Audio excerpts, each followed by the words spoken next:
ਸਤਿ ਸ਼੍ਰੀ ਅਕਾਲ ਜੀ। ਪੰਜਾਬ ਰਣ ਹਿਮਾਚਲ ਦੇਖ ਰਹੇ ਸਾਡੇ ਸਾਰੇ ਦਰਸ਼ਕਾਂ ਦਾ ਸਵਾਗਤ ਹੈ ਤੇ ਸਿੱਧਾ ਕੌਨਕਲੇਵ ਵਾਲੀ ਥਾਂ ਤੇ ਲੈ ਚੱਲਦੇ ਇਮਰਜਿੰਗ हिमाचल ਦੇ मंच पे। इंडस्ट्रीज, पार्लियामेंट्री अफेयर्स और आयुष। और खुशी की बात यह है कि ये सारी ही इंडस्ट्रीज़ इस समय हिमाचल प्रदेश में बहुत ही बेहतरीन काम कर रही हैं और लगातार सुखविंदर सुक्खू जी की सरकार और बेहतरी इसमें लेकर आ रही है। सर, आपका बहुत बहुत शुक्रिया। मैं मंच पे बुलाना चाहूँगी मेरे सहयोगी संदीप सिंह को कि वे मंच पर आएँ। उनके साथ ही मैं बुलाना चाहूँगी मनोज जोशी जी कि वे भी मंच पर पहुँचे। मनोज जोशी जी।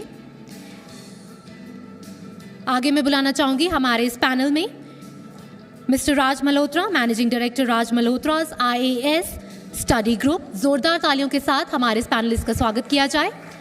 साथ ही मैं बुलाना चाहूँगी mister Vishal Anand, founder and pro chancellor Shoolini university. ज़ोरदार तालियों के साथ इनका स्वागत करते हैं और आगे बढ़ते हैं हमारे इस पैनल की ओर। बहुत ही काफ़ी दिलचस्प पैनल होने वाला है। Industries, education. उम्मीद करते हैं कि इस पैनल से आप सबको बहुत जानकारी मिलेगी। Over to you Manoj Joshi and Sandeep Sharma. Thank you Pavitra. Chauhan जी, पहले सवाल से शुरुआत कर लेते हैं क्योंकि आपके पास बहुत बड़ी जिम्मेवारी सरकार में है। इंडस्ट्री मंत्रालय आपके पास है, आयुष मंत्रालय आपके पास है। जाहिर तौर पर हिमाचल प्रदेश की आर्थिक स्थिति जो है वो जग जाहिर है। काफ़ी चैलेंजेस जो हैं वो सरकार को फेस करने होंगे। एक साल के कार्यकाल में किस तरीके से देखते हैं कि इस इंडस्ट्री के सेक्टर को इम्प्रूव करने के लिए क्या कुछ प्लान बन पाए हैं जो आने वाले सालों में देखने को मिल सकते हैं? नहीं, अभी हमारी सरकार का कार्यकाल 1 वर्ष हुआ है और बड़ा चुनौतीपूर्ण रहा है ये, और उपलब्धियों भरा भी रहा है। और जैसा आपको मालूम है कि हिमाचल प्रदेश में इस बार बरसातों में बहुत बड़ी आपदा आई और 10,000 करोड़ रुपए के करीब का नुकसान भी हिमाचल प्रदेश में हुआ है। In spite of the fact कि गवर्नमेंट ऑफ इंडिया से हमें ज़्यादा आर्थिक मदद नहीं मिली है, हिमाचल प्रदेश को माननीय मुख्यमंत्री जी ने अपने पैरों पे दोबारा से खड़ा किया है। रोड्स की रेस्टोरेशन है, स्कीम्स है, वाटर सप्लाई स्कीम्स है, बिजली की प्रोजेक्ट्स है। आज हम हिमाचल प्रदेश नॉर्मलसी पे आया है और हमारा जो टूरिस्ट इन्फ्लो था वो भी 3-4 महीनों में बहुत गिरा था। अभी आप कल परसों देखा होगा आपने, 9 दिसंबर का जो लास्ट है, शिमला में राउंड अबाउट 75,000 गाड़ियाँ आई है और कुल्लू मनाली में भी इसी तरह का इन्फ्लो टूरिस्ट का जो है वो बहुत भारी हुआ है। तो हम नॉर्मलसी की ओर जो है हिमाचल प्रदेश में आ रहे हैं। हिमाचल हमको विरासत में 75,000 करोड़ का लोन मिला और 11,000 करोड़ की हमारे जो सरकारी कर्मचारी उनकी देनदारी है, 6 पे कमीशन के एरियर्स हैं, DA है, हमको मिला है और हम एक बहुत संकट के दौर से गुजर रहे हैं। आज हिमाचल प्रदेश में रिसोर्सेज मोबिलाइज करने के लिए एक लिमिटेड सेक्टर है, चाहे वो इंडस्ट्री है, टूरिज़्म है या हाउसिंग सेक्टर है, पावर सेक्टर है। वो हम आज मुख्यमंत्री जी का फोकस इन सेक्टर्स पे है ताकि हिमाचल प्रदेश आने वाले समय में आत्मनिर्भर हो सके। क्योंकि जब हिमाचल प्रदेश बना था तो हिमाचल प्रदेश गवर्नमेंट ऑफ केंद्र ने इसलिए नहीं बनाया था कि इकोनॉमिकली वायबल स्टेट होगा, मगर लोगों की भावनाओं को देखते हुए, पहाड़ी कल्चर, हमारी पहाड़ी रीति रिवाज और उसको देखते हुए किया था। और हम हमेशा से लेकर के सेंटर पे डिपेंडेंट रहे हैं। मगर अब हमारे जो गवर्नमेंट ऑफ इंडिया से ग्रांट्स है या और चीज़ें हैं वो बहुत कम होती जा रही है। तो हमको हिमाचल प्रदेश को अपने पैरों पे अपने आप खड़ा होना पड़ेगा और मुख्यमंत्री जी ने इसके लिए पहल की है। अब उद्योग मंत्री होने के नाते हमने पिछले 1 साल में लगभग 10,000 करोड़ रुपए की इन्वेस्टमेंट हिमाचल प्रदेश में लाए हैं। अभी कुछ दिन पहले वरुण बेवरेजेस जो है एक यूनिट है, बहुत अच्छी इंटरनेशनल कंपनी है, उन्होंने पेप्सी की जो बॉटलिंग इंडिया में करते हैं वो उन्होंने 265 करोड़ रुपए का इंदौरा में अभी बॉटलिंग प्लांट के फाउंडेशन स्टोन मुख्यमंत्री जी ने रखी है। इसी तरह से हमने बहुत सारे और बड़े बड़े इंडस्ट्रीज़ को हिमाचल प्रदेश में लाया है। हमारे हिमाचल में बलरक पार्क 1923 करोड़ रुपए की लागत से बन रहा है, नेशनल प्रोजेक्ट है। मेडिसिनल डिवाइस पार्क नालागढ़ में बन रहा है, वो 350 करोड़ रुपए की लागत से है। तो ये इन दोनों प्रोजेक्ट्स में हमको कम से कम 15,000 करोड़ रुपए की इन्वेस्टमेंट जो है वो आएगी। तो हम इस ओर जो है वो कर रहे हैं। हम जो लैंड अवेलेबिलिटी जो है, हमारे पास लैंड बैंक नहीं है, हम हिमाचल में लैंड को जो है बहुत बड़े लेवल पे एकत्रित कर रहे हैं ताकि उद्योगपति आए, हम उसको ज़मीन दिखाएं और वो अपने उद्योग को स्थापित करने के लिए प्रक्रिया शुरू कर दें। जो फॉर्मेलिटीज़ है तो उसको भी हम जो है उसको लिबरलाइज कर रहे हैं, इजी कर रहे हैं, और कि जो भी आएगा वो फटाफट उद्योग को लगाएगा। तो हमारी प्राथमिकता है हिमाचल प्रदेश में जो है इन्वेस्टमेंट आए। तो जब भी कभी नई सरकार बनती है तो जो भी उद्योगपति होते हैं उनकी यही इच्छा होती है कि कोई ना कोई हमारे लिए नई पॉलिसी आए या नई इंडस्ट्री पॉलिसी आप लाने जा रहे हैं या लाएंगे, ताकि लोगों को लगे कि उनकी सहूलत के लिए कोई ना कोई और काम हो सके। नहीं, हमने बहुत सारी पॉलिसीज़ की। हमने सबसे पहले तो, क्योंकि हिमाचल प्रदेश में जो 118 है हमारा जो रेवेन्यू एक्ट है, जिसमें कि बाहर नॉन हिमाचली जो है वो ज़मीन नहीं खरीद सकता और विदाउट, और वो से केवल परमिशन, सरकार की परमिशन से। एक बहुत लंबा और बड़ा जटिल प्रोसेस है। हिमाचल में इंडस्ट्रीज़ ना आना या इन्वेस्टमेंट ना आना, उसका एक बड़ा कारण ये है। मैंने कैबिनेट में भी, विधानसभा में इस बारे में चर्चा की और मैंने कहा इसको हमको हिमाचल प्रदेश के जो दरवाजे हैं, हिमाचल प्रदेश के जो ऐसे कानून है जो इन्वेस्टमेंट को रोकते हैं, हमको उसको लिबरलाइज करना पड़ेगा। 118 बहुत बड़ा एक वो है। और हम इन्वेस्टमेंट ब्यूरो भी बनाने जा रहे हैं। इन्वेस्टमेंट ब्यूरो हमारा एक ब्यूरो होगा, वो सभी जो NOCs हैं, चाहे पॉल्यूशन है, चाहे EC है, चाहे और लेबर के है, पॉल्यूशन के है, फायर के है, फॉरेस्ट के NOCs है, तो it will be the responsibility of the bureau, investment bureau, कि वो NOCs कलेक्ट करेगा, टाइम बाउंड में करेगा। अगर कोई उस टाइम बाउंड में नहीं करेगा तो वो डीम्ड जो है वो सैंक्शन वो समझी जाएगी। तो हम कर रहे हैं। हमने जो पिछले पूर्व की भारतीय जनता पार्टी सरकार थी, उन्होंने इन्वेस्टमेंट मीट की और बड़े बड़े रोड शोज़ किए और उन्होंने कहा कि हम 1,25,000 करोड़ की इन्वेस्टमेंट लाए, मगर वो एक्चुअल 27,000 करोड़ की आई। और हमने वो 27,000 करोड़ रुपए की भी जो लोगों जिन्होंने इन हिमाचल में इंटरेस्ट शो किया या एस्टैब्लिश करना शुरू किया, हमने उनको बुलाया। मुख्यमंत्री जी ने एक हाई पावर कमेटी की मीटिंग बुलाई, power sector, tourism sector, industrial sector वाले, और हमने उनसे पूछा कि आपको कहाँ कहाँ दिक्कत है, कहाँ NOC की ज़रूरत है, कहाँ आपका प्रोजेक्ट अटका हुआ है।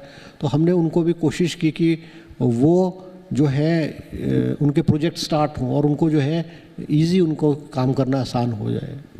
सर, जिस तरीके से आपने बताया कि किस तरीके से चुनौतियां जो हैं वो सरकार के सामने हैं, दूसरी तरफ आपने कहा कि लिमिटेड जो हैं वो इंडस्ट्री के लिए सेक्टर्स हैं, तो ये लिमिटेशन जो है वो बढ़े, उसको लेकर कोई रोड मैप सरकार का? ये देखो, Himachal geographical point of view से अगर हम देखें, जो हमारे हिमाचल के प्लेसमेंट है वो it is not for industry, क्योंकि हम मार्केट से बहुत दूर है। इंडस्ट्री हमारे बॉर्डर एरियाज़ में आई है, चाहे बद्दी बरूटीवाला है, कालाम है, ऊना है, नालागढ़ है और पांवटा साहब, इन बेल्ट्स में आई है। और क्योंकि कंजम्पशन यहाँ कम है, रॉ मटेरियल कम है। अब हमारे पास सीमेंट के यूनिट्स हैं, बड़े बड़े यूनिट्स हैं। रिलायंस, इसके अदानी ग्रुप ने अब ले ली है, दारला घाट में है, बिलासपुर में है, और एक और प्लांट जो है वो इनका है, क्या नाम, दूसरी वाली यूनिट है। 3 यूनिट हमारे पास बड़े बड़े यूनिट है। हम जो है कोशिश कर रहे हैं कि हमारा चंबा में भी एक बहुत बड़ा चंक है लाइमस्टोन का, हमारे गुम्बा में भी बहुत बड़ा चंक है लाइमस्टोन का, सुंदरनगर में भी है। तो हमने अब दोबारा से हम रीटेंडरिंग करके जो है हम जो है बड़े बड़े सीमेंट प्लांट्स लगाने के लिए हम इनवाइट कर रहे हैं, और हम जो है कंसेशंस भी देने को तैयार है, क्योंकि एक सीमेंट प्लांट से हमको जो है इन टर्म्स ऑफ एम्प्लॉयमेंट और इन टर्म्स ऑफ रेवेन्यू जो है वो बहुत हमको मिलता है। अभी जो सीमेंट प्लांट्स हैं इनमें राउंड अबाउट हमको 100 करोड़ रुपए इन टर्म्स ऑफ रॉयल्टी टैक्सेस के रूप में हमको मिलता है। तो हम कोशिश कर रहे हैं कि हिमाचल प्रदेश में जो इन्वेस्टमेंट आए और जो भी फैसिलिटी हम दे सके हम देंगे। चौहान साहब, हमारे साथ राज मल्होत्रा IAS स्टडी ग्रुप से राज मल्होत्रा जी हैं और सोनाली यूनिवर्सिटी से मिस्टर विशाल आनंद जी हैं। सबसे पहले मैं मल्होत्रा साहब आपसे सवाल करूंगा कि IAS या IPS की बात जब भी होती है तो लगता है कि ग्रेजुएशन करने के बाद ही इसमें जाया जा सकता है, इसके लिए स्टडीज़ कर सकते हैं। क्या इसके लिए शुरू से ही जब हम कहते हैं प्राइमरी का सेगमेंट चलता है स्टूडेंट्स का, तो वहाँ से कोई स्टडी हो सकती है? सरकार के मंत्री भी आपके पास बैठे हैं, कोई है, अगर ऐसा कोई प्लान है तो बताएं। सर, एक्चुअली अगर हम इसको प्राइमरी से सोचते हैं IAS के लिए, वो तो इनजस्टिस होगा। तैयारी तो इसकी आफ्टर 12th ही होनी चाहिए, पर क्या वो स्टूडेंट्स इसके लिए कैपेबल हैं या क्या उन स्टूडेंट्स को एक प्रॉपर रोड मैप दिया जा सकता है, इसके लिए साइकोमेट्रिक टेस्टिंग के मेथड्स हैं जिनके through we can determine like पहले वो मेडिकल एक्सप्लोर करें या नॉन मेडिकल एक्सप्लोर करें। बहुत सारे स्टूडेंट्स हैं जो फॉरेन यूनिवर्सिटीज़ में पढ़ के वापस आके भी IAS IPS की तैयारी करते हैं। तो उन सब चीज़ों को ध्यान में रखते हुए after 6th 7th class we should have some kind of psychometric testing mechanisms जो कि गवर्नमेंट स्कूल्स में ही होने चाहिए, जिनके बेसिस पे स्टूडेंट्स को एक राइट डायरेक्शन दी जा सके। सोनाली यूनिवर्सिटी से अपने हमारे साथ विशाल नांदिया। आनंद साहब, जो गवर्नमेंट है, गवर्नमेंट तो हर प्रकार की मदद करती है एजुकेशन को बढ़ाने के लिए। क्या जो आपकी यूनिवर्सिटी है या आपके जो टीचर्स हैं या स्टूडेंट्स हैं, रूरल एरिया में जाकर के कोई गवर्नमेंट की मदद कर सकते हैं? कोई ऐसा प्लान है आपका?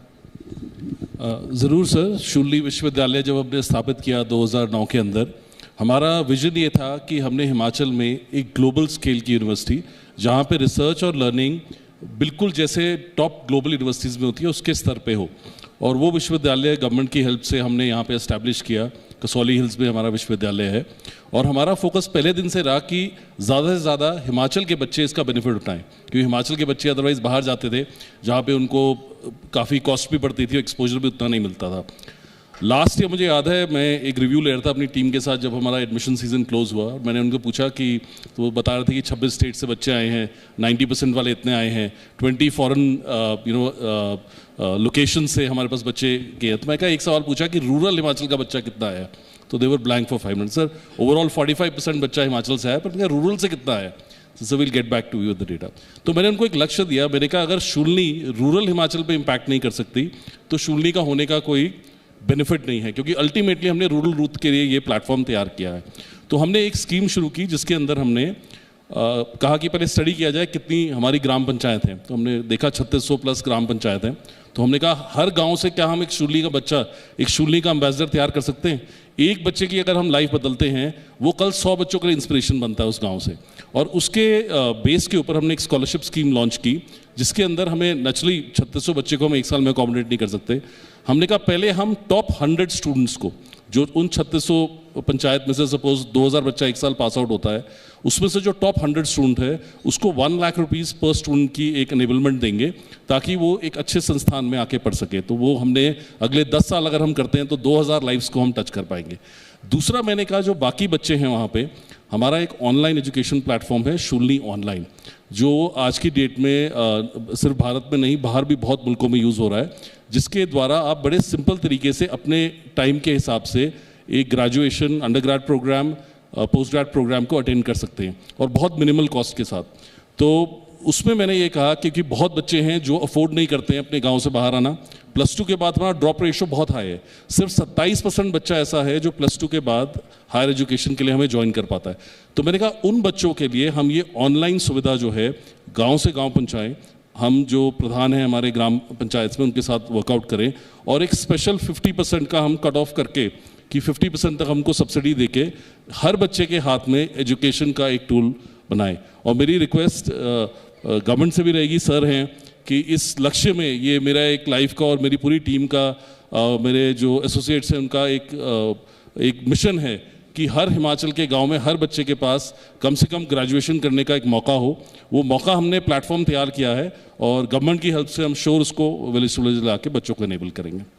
चौहान जी, अगला सवाल इसी शिक्षा के क्षेत्र से आपसे जानना चाहूँगा।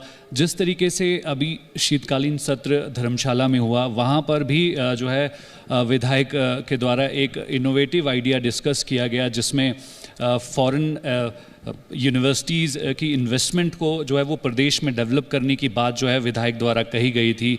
किस तरीके से सर आप इस आइडिया को देखते हैं? और जाहिर तौर पर सर भी कुछ इसी तरीके से जो है अपनी बात रख रहे थे, क्योंकि हिमाचल में पढ़ने वाले बच्चों को विदेशों में जो है वो स्टडी करने का मौका मिले, और फॉरेन स्टूडेंट्स को भी हिमाचल में पढ़ने का मौका मिले। तो उसके तहत कुछ इस सेक्टर पर काम करने का कोई प्लान? देखो, हिमाचल कुछ समय पहले हिमाचल जो है इन टर्म्स ऑफ एजुकेशन और जो है वो इट वाज नंबर 2, मगर हमारे हिमाचल में जो एजुकेशन का लेवल है पिछले कुछ सालों में गिरा है। And you will be shock to know कि हिमाचल प्रदेश में सरकारी स्कूलों में 46% बच्चे पढ़ते हैं, और 44% बच्चे जो है वो प्राइवेट स्कूल्स में पढ़ रहे हैं। चाहे वो हिमाचल के शहरों की बात है, चाहे ग्रामीण क्षेत्रों की बात है। ये एक समय था, आज से मेरे ख्याल 15 साल पहले जो रेशियो थी 80-20 थी, मगर अब ये गिरी है। क्यों गिरी है? क्योंकि लोगों का विश्वास सरकारी स्कूलों में कम हुआ है और ग्रामीण क्षेत्रों में अध्यापकों का ना होना, इंफ्रास्ट्रक्चर, स्कूल्स के रूम्स और इंफ्रास्ट्रक्चर, बेसिक इंफ्रास्ट्रक्चर ना होना, क्योंकि हिमाचल में एजुकेशन की एक्सपेंशन बड़े लार्ज स्केल पे हुई है और हमने इंस्टीट्यूशंस खोले हैं उस हिसाब से हम स्टाफ और इंफ्रास्ट्रक्चर प्रोवाइड नहीं करा पाए हैं। अब हिमाचल प्रदेश में फिर प्राइवेट यूनिवर्सिटीज़ आई, अराउंड अबाउट 13 प्राइवेट यूनिवर्सिटीज़ है। Shoolini university is one of the best universities in terms of R&D also बहुत अच्छे है। तो अब हमको एजुकेशन का लेवल को अगर करना है तो हमको प्राइवेट सेक्टर को इसको इन्वॉल्व करना पड़ेगा, इनको प्रोत्साहन देना पड़ेगा। अब बात आपकी ठीक है, मैं खुद भी when I was MLA 20 years back, जब ये कंसेप्ट प्राइवेट यूनिवर्सिटीज़ का आया हिमाचल में और यूनिवर्सिटी विधानसभा में जब भी बिल आते थे प्राइवेट यूनिवर्सिटीज़ को इस्टेब्लिश करने के, मैं हमेशा अपोज करता था कि हम जो है शिक्षाकरण जो है प्राइवेट हाथों में बेच रहे हैं। मगर with the passage of time हमने देखा कि अच्छी यूनिवर्सिटीज़ ने हिमाचल प्रदेश में क्वालिटी एजुकेशन प्रोवाइड की है और हमारे जो बच्चे हैं वो दिल्ली में बड़े बड़े शहरों में जा कर के जाते थे, मगर आज क्वालिटी एजुकेशन और PhDs और अच्छे जो रिसर्च वर्क है वो हिमाचल प्रदेश की प्राइवेट यूनिवर्सिटी प्रोवाइड कर रही है। आपकी बात ठीक है कि जो हमारे नेशनल लेवल की यूनिवर्सिटीज़ है उनको भी हमको और इनवाइट करने की ज़रूरत है और फॉरेन यूनिवर्सिटीज़ अगर हिमाचल प्रदेश में आती है तो स्वागत है। हम उनको इन टर्म्स ऑफ लैंड है, इन टर्म्स ऑफ इंफ्रास्ट्रक्चर है, इन टर्म्स ऑफ और चीज़ों में विल हेल्प देम। अब हिमाचल प्रदेश के भी आप देखो या ऑल ओवर इंडिया के भी बच्चे जो है वो कनाडा है, अमेरिका है, ऑस्ट्रेलिया है, न्यूजीलैंड है, प्राइवेट यूनिवर्सिटीज़ में पढ़ने जा रहे हैं, क्रेज़ है।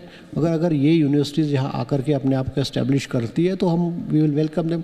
और हिमाचल प्रदेश में तो इंडिया में अगर आप पूरे देखो, इंडिया में क्योंकि वर्ल्ड की जो सेकंड लार्जेस्ट पॉपुलेशन है इंडिया में, मान लो आपको हर सेक्टर में आपको स्कोप है, हर चीज़ का स्कोप है, तो ये बहुत अच्छा सुझाव है। अगर आती है तो I can assure them on behalf of the government that हम उसकी ज़रूर हेल्प करेंगे। अनंत जी, आर्टिफिशियल इंटेलिजेंस की बात हर जगह चलती है कि आर्टिफिशियल इंटेलिजेंस से बहुत से काम हो सकते हैं। क्या आपकी शूलिनी यूनिवर्सिटी इसमें भी कुछ काम कर रही है? सर, आने वाले समय में आर्टिफिशियल इंटेलिजेंस कई लोग मुझसे पूछते हैं कि थ्रेट है कि अपॉर्चुनिटी है, तो मैं कहता हूं कि आप अगर 1880 में वापस जाएं, एडिसन ने इलेक्ट्रिसिटी का प्रयोग शुरू किया और बिजली हमारे घरों तक और हमारे फैक्ट्रीज तक पहुंची और कई लोगों ने कहा कि ये तो बहुत डेंजरस है क्योंकि इसमें एक्सीडेंट्स हो सकते हैं, लोगों की डेथ हो सकती है। वही सिचुएशन आज AI का है। AI का हमारे पास कोई ऑप्शन नहीं है। AI हर जगह आएगा और बहुत पेस से आएगा और अगले 5 साल में जितने भी हम काम कर रहे हैं या जिस भी तरीके से कर रहे हैं वो एक मेजर परिवर्तन उनके अंदर आएगा।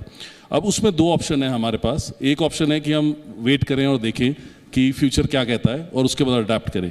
दूसरा है कि हम कहें विल बी फर्स्ट अडेप्टर्स और अर्ली अडेप्टर्स। और एक शूलिनी यूनिवर्सिटी में हमारा जो प्रबंधन है उनका एक विजन है कि हिमाचल के हर बच्चे को AI से हमने परिचित कराना है in the next 4 to 5 years.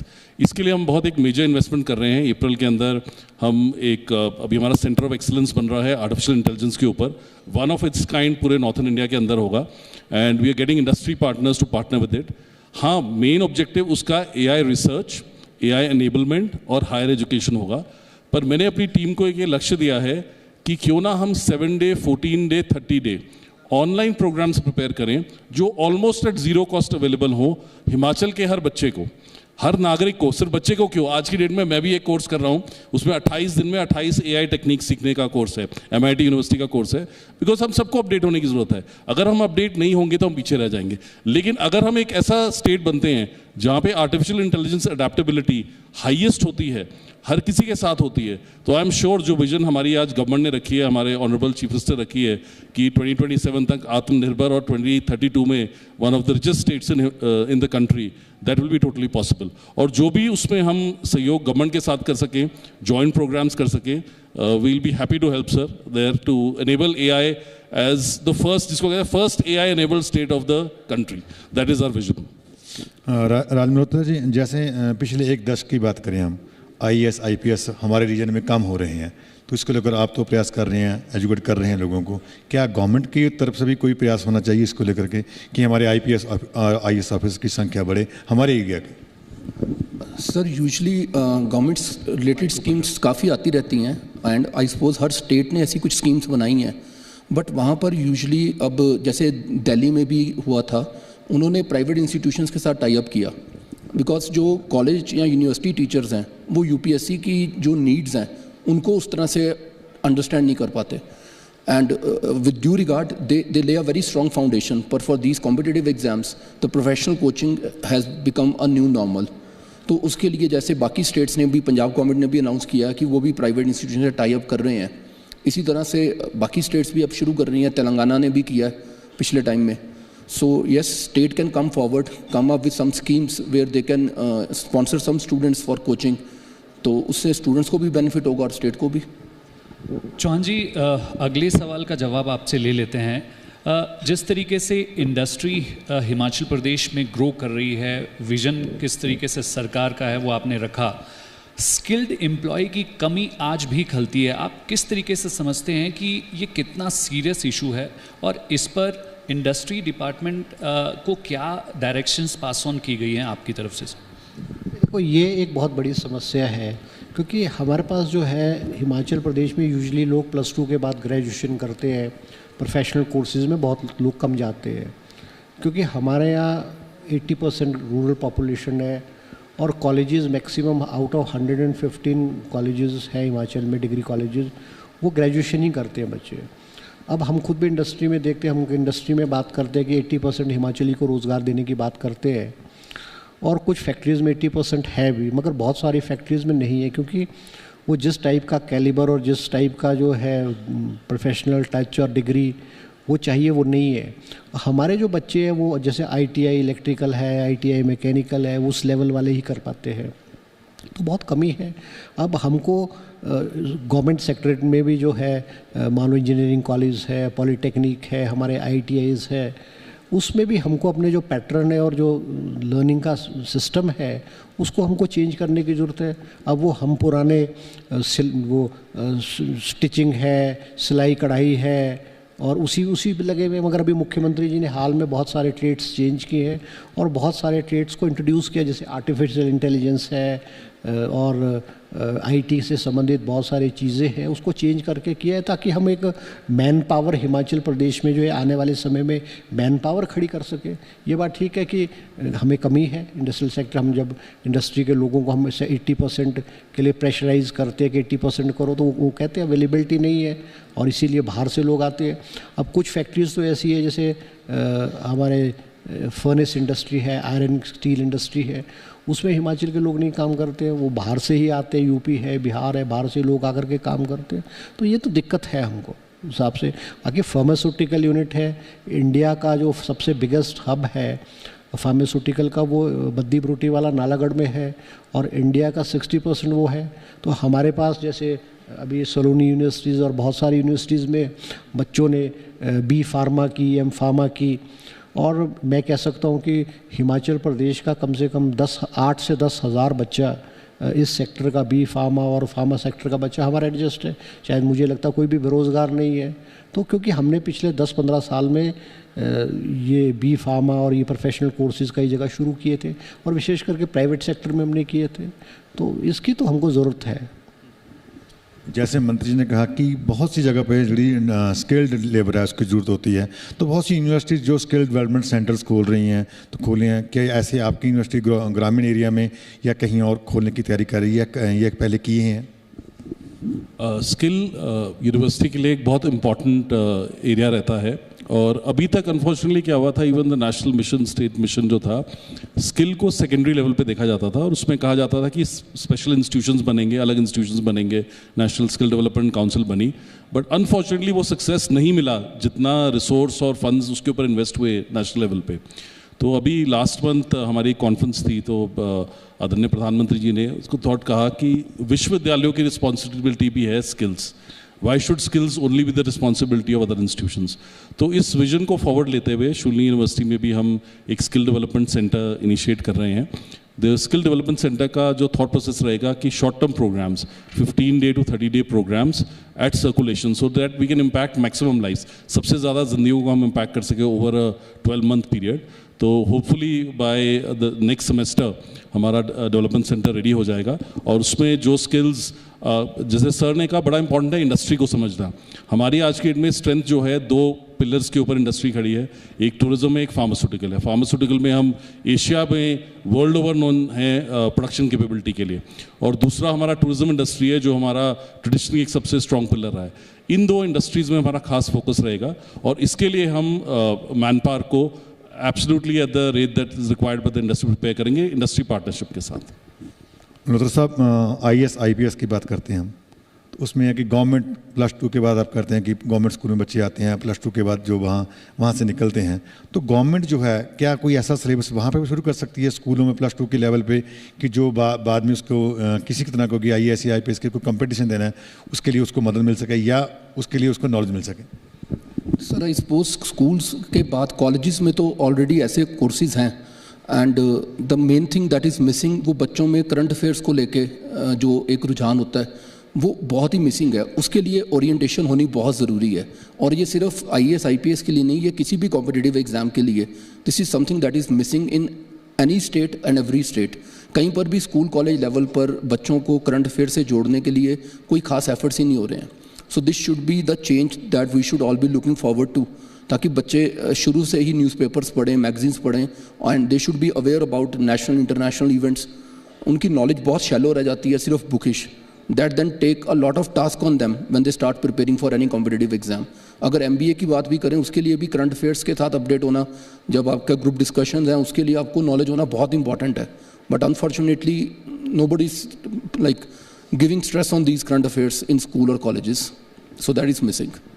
Chauhan ji, Himachal की जनता से जुड़ा ये सवाल है, जिस तरीके से पिछले कुछ महीनों में जब आपदा का एक दौर हिमाचल प्रदेश में अलग अलग जगहों में लोगों ने देखा, नुकसान बहुत हुआ लोगों का।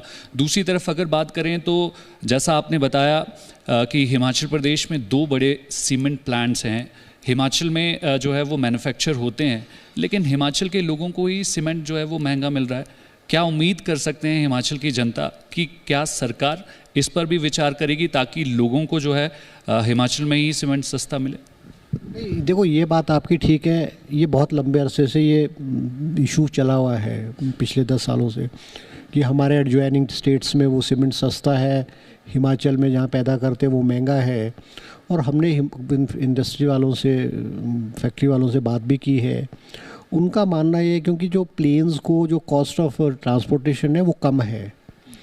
अब अगर कोई दारला घाट से जो है वो सीमेंट जा रहा है, किन्नौर जा रहा है, तो वो cost of transportation is around about 35-40,000, 30-35 हज़ार रुपये। तो वो पर बैग जो है वो कॉस्ट बढ़ जाती है। अब वही चीज़ अगर मान लो दारला घाट से पंजाब को जा रहा है या हरियाणा को जा रहा है या जा रहा है, वो कॉस्ट ऑफ ट्रांसपोर्टेशन वो कम है। अब वो तो फैक्ट है, मगर जो हमारे रिमोट एरियाज़ में इंटीरियर में मान लो लाहौल स्पीति है, मंडी के है, सिरमौर है, तो वो कॉस्ट ऑफ ट्रांसपोर्टेशन तो हाई, मगर इतनी हाई भी नहीं है जितनी ये कोट करते फैक्ट्री के लोग कोट करते। ये बात ठीक है। अब इस इशू को भी मैंने, मुख्यमंत्री जी ने भी पर्सनल लेवल पे फैक्ट्री वालों को कहा है और इनसे रिक्वेस्ट भी की है कि भाई आप जो है एट पार जो है ज्वाइनिंग स्टेट्स के साथ है उसको एट पार करो।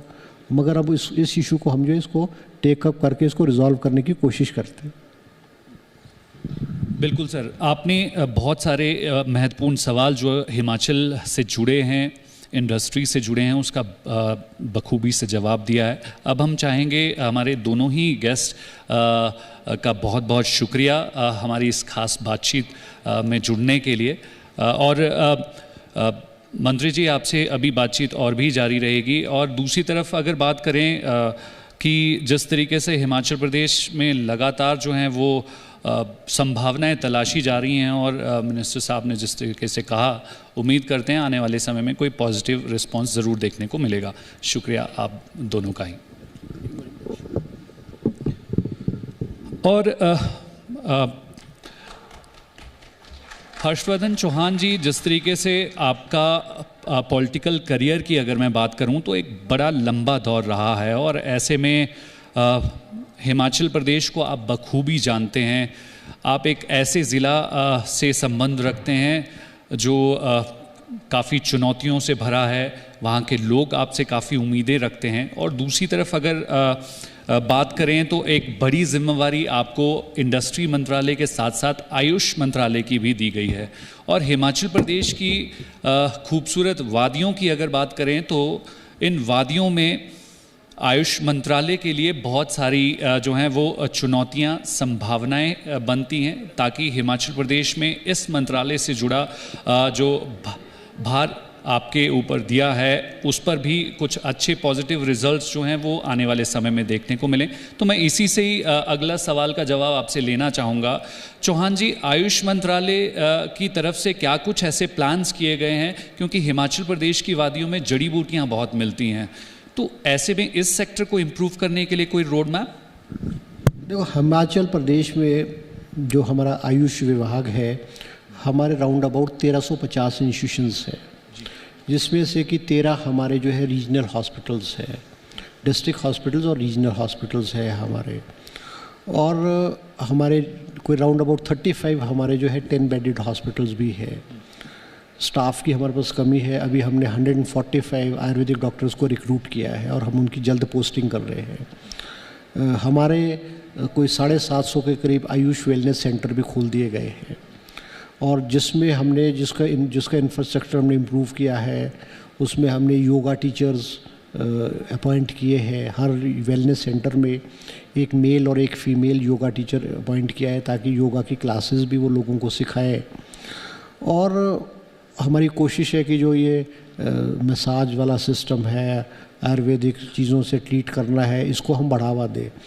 और क्योंकि कोरोना के बाद जो है लोगों का रुझान जो है आयुर्वेदिक की तरफ को बढ़ा है, क्योंकि कोरोना के दौरान जो काढ़ा है, कोरोना जो आयुर्वेदिक दवाइयाँ है, उससे लोगों को फ़र्क पड़ा है। और क्योंकि आयुर्वेदिक ऐसी चीज़ है, इसका ट्रीटमेंट बेशक स्लो है, मगर इसका नेगेटिव इफेक्ट बॉडी पे नहीं पड़ता है। क्योंकि एलोपैथी का भी जो भी हुआ है, उसका बेशक ही हमने कोरोना के इंजेक्शंस लगे हैं, लोग तरह तरह के कहते हैं उसके इफ़ेक्ट्स हो रहे हैं, मगर आयुर्वेदिक से कोई साइड इफ़ेक्ट नहीं है। और लोगों का विश्वास इसके बाद आयुर्वेदिक पे बढ़ा है। हमारे पास हर्ब्स बहुत है। हमारा आयुर्वेदिक पपरोला में हमारा मेडिकल कॉलेज है। 100 स्टूडेंट्स हम हर साल जो है आयुर्वेदिक डॉक्टर्स के बनाते हैं। हमारे वहाँ पे पीजी क्लासेस है। हमारे आयुर्वेदिक फार्मेसी, हमारे जोगिंदर 3 हमारे आयुर्वेदिक फार्मेसी है। हमारा हर्बल गार्डन जो है वो जोगिंदर नगर में हर्बल गार्डन है। हम खुद अपने आप अपनी फार्मेसी में दवाइयाँ जो है वो अच्छे किस्म की, और जो हिमाचल का जो जड़ी बूटियाँ और हिमाचल की जो और चीज़ें हैं, उसको हम पैक करके बना करके हम जो है मार्केट में बेचते हैं।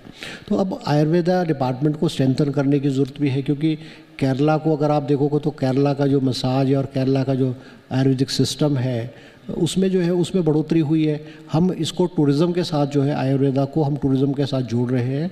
हम बजौरा में एक बहुत हाई क्लास का जो है हॉस्पिटल बना रहे हैं, और मतलब बनाएंगे, और मड हट्स टाइप वाला कंसेप्ट भी जो है हम बजौरा में बना रहे हैं। 2-3 जगह और हमने कहा है कि हम लैंड आइडेंटिफाई करके एक अच्छे लेवल का जो है आयुष सेंटर्स जो है हम खोलने जा रहे हैं। आयुष को लेकर जब बात होती है तो सेंट्रल गवर्नमेंट भी इसको काफ़ी ज़्यादा प्रोत्साहित कर रही है। क्या सेंटर से कोई आपको ऐसी कोई मदद मिली है या मिलने की आस है कि मिले तो आप इसको ज़्यादा जो हिमाचल में और जगह पर इसके सेंटर खोले जा सकें? नहीं, गवर्नमेंट ऑफ इंडिया ने तो हमें बहुत हेल्प की है। अभी कुछ समय पहले 2 साल पहले प्रपोज़ल भी आया था, जो हमारा आयुर्वेदिक मेडिकल कॉलेज पपरोला है, उसको जो एम्स के लिए government of India AIIMS all India Ayurvedic medical college भी खोलने जा रही है।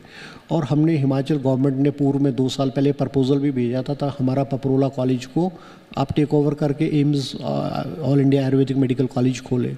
वो भी किया है गवर्नमेंट ऑफ इंडिया। जो हम ये वेलनेस सेंटर बना रहे हैं और हमने इनको सुधार किया, जहाँ जहाँ हमारी बिल्डिंग्स है, उसमें हमको गवर्नमेंट ऑफ इंडिया से पैसा आया है हमको।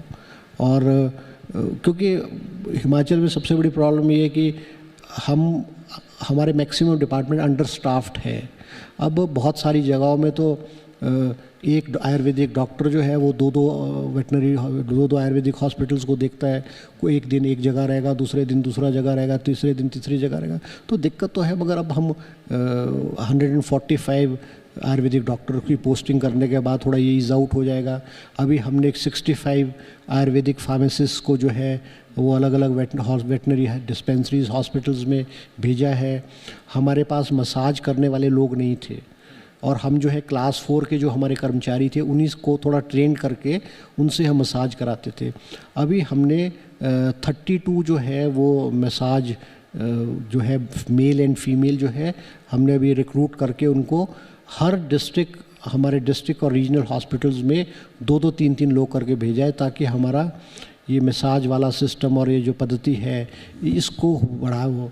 आप हैरान होंगे, हमारे हिमाचल के आयुर्वेदिक हॉस्पिटल्स में ऑन एन एवरेज 50,000 लोग जो है हर साल मसाज जो है वो कराते हैं। बहुत सारी जगह में मतलब हमारे हॉस्पिटल्स में वो जो latest techniques, latest machinery, equipments नहीं थे, हमने बहुत सारी जगह उसकी शुरुआत की है। अब हम हिमाचल प्रदेश में जो हमारे ये जो मसाज के जो लोग हैं, हम इनको फॉर ट्रेनिंग और फॉर मोर नॉलेज हम इनको केरला भेज रहे हैं, ताकि हमारी जो टेक्नोलॉजी है, हमारी किस तरह से हमने इसको यूज़ करना है, उसमें जो है हम जो है ज़्यादा इम्प्रूवमेंट जो है इसको हो, और हम इसको किस तरह से जोड़ें इस ओर हम जो है कदम बढ़ा रहे हैं। बिल्कुल सर, जिस तरीके से हिमाचल प्रदेश में लगातार जो है वो सैलानियों की संख्या हर साल बढ़ती जा रही है, और जिस तरीके से आपने बताया कि आयुष मंत्रालय जो है वो प्रदेश सरकार जिस तरीके से इसमें विजनरी कदम उठा रही है, तो आने वाले समय में हमको काफ़ी सारी पॉजिटिविटी इस और भी देखने को मिलेगी।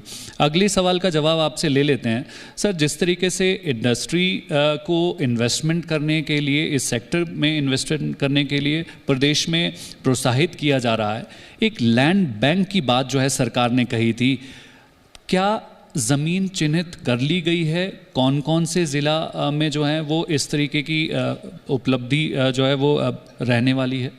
नहीं, देखो इंडस्ट्री जो है, क्योंकि इंडस्ट्री का जो लोकेशन है वो इंडस्ट्री चूज़ करता है। हम किसी भी इंडस्ट्रीज़ को ज़बरदस्ती किसी और क्षेत्र में नहीं भेज सकते हैं, और इंडस्ट्रीज़ की प्रेफरेंस जो होती है वो बॉर्डर एरियाज़ पे है, चाहे वो कालाम, पोंटा, बद्दी बरूटीवाला, नालागढ़, ऊना, कांगड़ा। इन जो बॉर्डर एरियाज़ में अब हम जैसे कालाम में हम round about 1000 bigha of land हमने प्रोसेस शुरू कर दिया है। नालागढ़ में लगभग 800 बीघाज ऑफ लैंड जो है वो हमारा हो चुका है। कांगड़ा बेल्ट में भी जो है हम लैंड एक्विजिशन कर रहे हैं। बल ड्रग पार्क जो है वो हमारा, आप ये मान के चले कि कोई 15,000 बीघे के करीब जो है वो लैंड हमने एक्वायर करके की है। और हम बल ड्रग पार्क के साथ साथ जो है एक अपनी एक सेंटर जो है अपना एक अलग खोलने जा रहे हैं, जिसमें हम, क्योंकि प्रॉब्लम ये हुई कि हमने इंडस्ट्रियल सेक्टर एरियाज़ तो इंडस्ट्रियल एरियाज़ बना दिए, मगर वहाँ पे जो रहने वाले लोग हैं, एम्प्लॉयज़ हैं या जो हायर लेवल के लोग हैं, वो हिमाचल में नहीं रहते थे। अगर बद्दी बरूटीवाला में आप देखो लोग चंडीगढ़ जाते हैं, काला आम है वहाँ के लोग पंचकुला आते हैं, पोंटा के लोग जो है देहरादून या यमुनानगर जाते हैं। जो एक एलाइट क्लास है फैक्ट्रियों के जो टॉप लेग वो नहीं है। तो हम अब जो है हम जहाँ हम इंडस्ट्रियल एरिया डेवलप करेंगे, हम एक अच्छी हाउसिंग सोसाइटीज़ भी जो है वो डेवलप करने जा रहे हैं, ताकि वहाँ के लोगों को अप डाउन करना नहीं पड़ा। बद्दी बरूटीवाला में भी अब लोगों का कहना है कि हमें एक 1.5 घंटा आने में, 1 घंटा, 1.5 घंटा आने में, 1.5 घंटा, 3 घंटे लगते हैं। अगर हम लैंड प्रोवाइड करें और इस और हम जो है सोचें, तो हमारा ये भी एक सेक्टर बहुत हाउसिंग वाला जो है हमारा बहुत इम्प्रूव कर सकते हैं और हम इसमें बहुत अच्छा अर्न कर सकते हैं। तो हम इस और हम जो है कोशिश कर रहे हैं। इंडस्ट्री की बात आती है, सबसे बड़ी जब बात करते हैं तो स्मॉल स्केल इंडस्ट्री। तो स्मॉल स्केल इंडस्ट्री को लेकर, क्योंकि उससे बहुत से लोग जुड़ जाते हैं, बहुत से परिवार जुड़ जाते हैं, छोटी छोटी जगह काम करके वो अपना रोज़गार के साधन पैदा करते हैं और अपनी घर भी चलाते हैं, कि इसको लेकर भी कोई प्लान है कि हम स्मॉल स्केल इंडस्ट्री को बढ़ाएं? क्योंकि बड़ी इंडस्ट्री को आपके पास काफ़ी है, नीचे के एरिया में है, ऊपर कुछ हो जाए। निश्चित रूप से देखो, आपकी बात बहुत अच्छी बात आपने बात कही है, क्योंकि हम इंडस्ट्री को हम सोचते हैं कि फैक्ट्री जो लग गई है वो उसको हम इंडस्ट्री मानते हैं। मगर हिमाचल प्रदेश में मैं आपको कहना चाहूँगा कि हिमाचल प्रदेश में स्मॉल स्केल सेक्टर में, खास करके जो सेल्फ हेल्प ग्रुप्स है, रूरल वुमेन्स है, उनका एक बहुत बड़ा योगदान है स्मॉल सेक्टर में। आप हैरान होंगे, अभी जो G20 समिट हुआ और हर स्टेट की स्टॉल लगी थी। हमारा हिमाचल में हैंडीक्राफ्ट एंड हैंडलूम कॉरपोरेशन हुआ करता था, जिसका नाम हमने चेंज करके हिमक्राफ्ट कर दिया। वो स्टॉल्स लगी वहाँ पे, तो हर स्टेट्स का कुछ ना कुछ प्रोडक्ट बिके। आप हैरान होंगे, हिमाचल प्रदेश की हाईएस्ट सेल थी, इट वाज 2.5 करोड़। हमारी हिमाचल की टोपियाँ हैं, हिमाचल के शॉल्स है, स्टॉल्स है, मफलर है, हमारा चंबा का रुमाल है, कांगड़ा की पेंटिंग्स है, हमारे जो बैम्बू के जो और लकड़ी के जो टॉयज़ है वो है, वो उसकी बहुत अच्छी सेल और बहुत अच्छी मार्केट है। अभी हमने दिल्ली में, मुख्यमंत्री जी ने अभी 17 दिसंबर को दिल्ली हाट में जो है हमने एक शो किया। उसमें हमने हिमाचल प्रदेश के 60 सेल्फ हेल्प ग्रुप्स से जो है उनको बुलाया और हमने वहाँ पे हिमाचल की जो कल्चर है, हिमाचल की संस्कृति है, हिमाचल की सभ्यता है, उसको शो किया है। हमारा फोकस है 3C। 3C मीन्स कल्चर में हमारे पहाड़ी गाने, हमारी नाटी, हमारी जो संस्कृति वो है। Second C is cuisine. Cuisine हमारा जो खाना है, हमारे सिड्डू है और पहाड़ी जो व्यंजन है वो है। आप हैरान होंगे, भी कुल्लू दशहरे में अभी इंटरनेशनल कुल्लू दशहरा है, वो बहुत धूमधाम से मनाया जाता है, मगर उसको इंटरनेशनल नाम दिया गया था, मगर वो इंटरनेशनल कुछ भी नहीं था। मगर हमारे जो CPS है सुंदर सिंह ठाकुर जी, उन्होंने 15 इंटरनेशनल ग्रुप्स को बुला करके उसको इंटरनेशनल एक लुक दिया और बड़े अच्छे ढंग से प्रेजेंट किया। आप हैरान होंगे, उसमें कोई 1,25,00,000 के जो है हमारे सिड्डू बिके हैं। तो लोग, अगर आप उसको करोगे तो आप पसंद करोगे। जिस दिन फिलहाल एक छोटी सी ब्रेक के लिए रुकांगे।